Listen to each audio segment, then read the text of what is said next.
I'm Sandra Paulsen of the Bainbridge Institute for Integrative Psychology, and I wanted to say a few things for those people who call my office or email me because they want to do intensive treatment.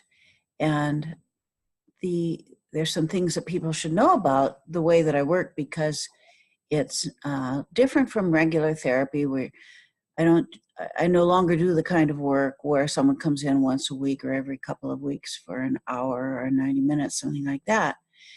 What I do is I work all day, every day, intensively, for several days with people, many of whom fly in from far away for that purpose.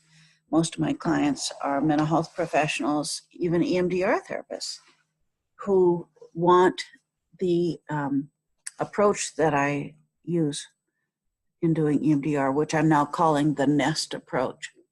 And I've just done another video about that. But there's things that people should know about the intensive format. It's not for everyone. If someone is highly dissociative, they're probably not appropriate for this therapy. Why? Well, some people find the travel and the pressure of coming in to do intensive work quite destabilizing, and so they're better off nibbling at it a week, an hour at a time or 2 hours a week, something like that, in their home environment, that is, in their hometown. And additionally, the more complex and fragile a person is, the less likely they're suited to work all day. I mean, we take breaks, but so I carefully assess and screen out the people that I think would be harmed by this approach. It's only suitable for people who are stable, highly resourced, and have done quite a bit of work on themselves to begin with. So there's that. It's not an inpatient program. Oh my God, no, it is not an inpatient program. People typically stay down at the Best Western on Bainbridge Island. Oh, I'm on Bainbridge Island, Washington. My office is in the forest. I had it built for the purpose.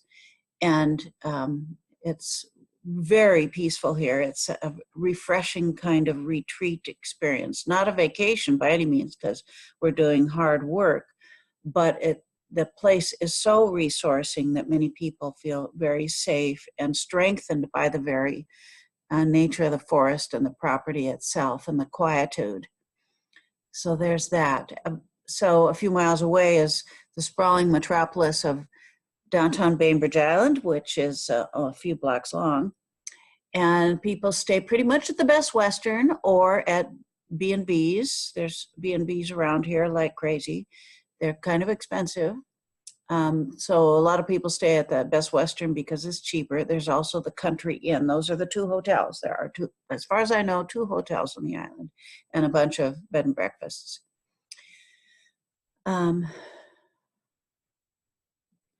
So people typically fly into SeaTac, that's the airport south of Seattle, and take either the metro train from the airport to downtown, and then it's a couple blocks downhill in the rain. You wouldn't want to do that with heavy luggage, but most people travel light, coming in for a few days, walk the couple of blocks downhill or a cab to the ferry and take the ferry over. Or a lot of people really take the opportunity to make it a vacation, take a few extra days and rent a car and go sightseeing on the Olympic Peninsula, or nearby. There's Paulsbo, Port Townsend. It's really a beautiful area. Bainbridge Island itself is a tourist destination. Seattle's full of interesting things. So that's really the most common thing. People rent cars.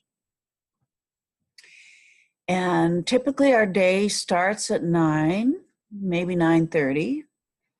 And then we go all day until somewhere between 4 and 5, depending, or even a little earlier if we took very short breaks. We take breaks as the work calls for, and we take the breaks where it's called for.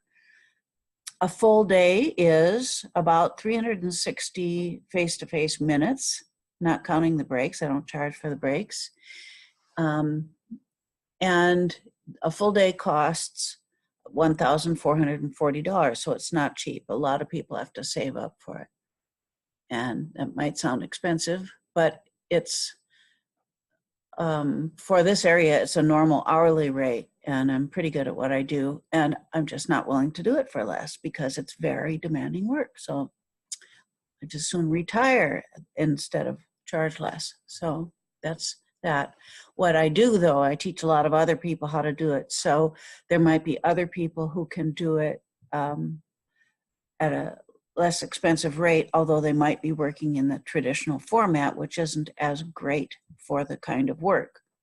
The intensive format allows for people to drop down into the felt sense of the body much more readily than when you come in from traffic and have 60 minutes and drop down, and then you have to go out in traffic again, and it's much harder to do in a short format. So that's why I do the intensive format. It's really ideal for the people for whom it's suited. So we take breaks. We, let's see, what else do you need to know? Because I'm out in the forest, people don't go back to town. It's 12 minutes each way. Hardly anybody does. It wouldn't be that restful if they did, because we normally take a half an hour or 45-minute lunch break, sometimes an hour, but usually less. And in my waiting room, I have a refrigerator and a little locker and microwave, and the client has their own bathroom, and they're the only one using certainly the bathroom, but also the waiting room. So they have a peaceful place they can rest during the breaks. My door is shut, so I get a break too. And then we resume the work. It's important that the intensive be done properly and ethically. And one of the things I've learned is that when people had trauma very early in life, they often felt abandoned or betrayed by the people who either hurt them or failed to protect them or failed to notice that something bad was happening. And so when people work with me, a lot of people get tremendous results, but not everybody completes everything. And so if at the end of the 3 days, if the work isn't completely finished, there's a risk that they might feel abandoned, even though they're the one going home. I'm staying put, but they're going home. And so in the hurt child within, that's quite concrete and it's not the grown-up mind that's thinking, it's a feeling thing, and they might feel so happy that someone finally listened and heard the way I do, because I like to call it the lunatic fringe of listening. I listen with my mirror neurons, I listen with my antenna, my intuition. I'm listening big time. I'm hearing a lot in what unfolds. And that's usually never happened before, or not to this degree. And so when they go home, if it's not done, they feel a loss. And for that reason, I have made sure that everybody who comes to see me has a therapist. Either they're already under somebody's care when they come to me, and many therapists refer a client to me for this intensive, or someone that they just start seeing because I insist that they have someone to go back to, because I want people to have a soft landing so they don't feel abandoned when they go home. And I can't be licensed in 50 states, can I? So even though I might be able, for some people, where I am licensed, to provide a little bit of like an hour or two of telephone follow-up, I really can't provide ongoing care. So it's more like you have a regular doctor that you see every year or when you're sick, and then there might be an occasion where you go to a surgeon, and the surgeon takes good care of you, and then they send you back, and they may see briefly post-surgically, but then that's it. You're done with the surgeon, and you go back to your regular doc. And that's kind of how this is structured. So that's an important piece to understand, because it's not okay with me for people to come into my care and not have a therapist willing to see them for that soft landing. I do an intake ahead of time, so I get a good history, answer any questions. Most of the questions are answered here, either on this video or on my website. I have a handout that answers the frequently asked questions, so I'm not saying the same thing over and over to 10 people a week on the phone, because I get a lot of inquiries. So that's why I'm doing this, is to answer some of these questions, to make sense of it for you.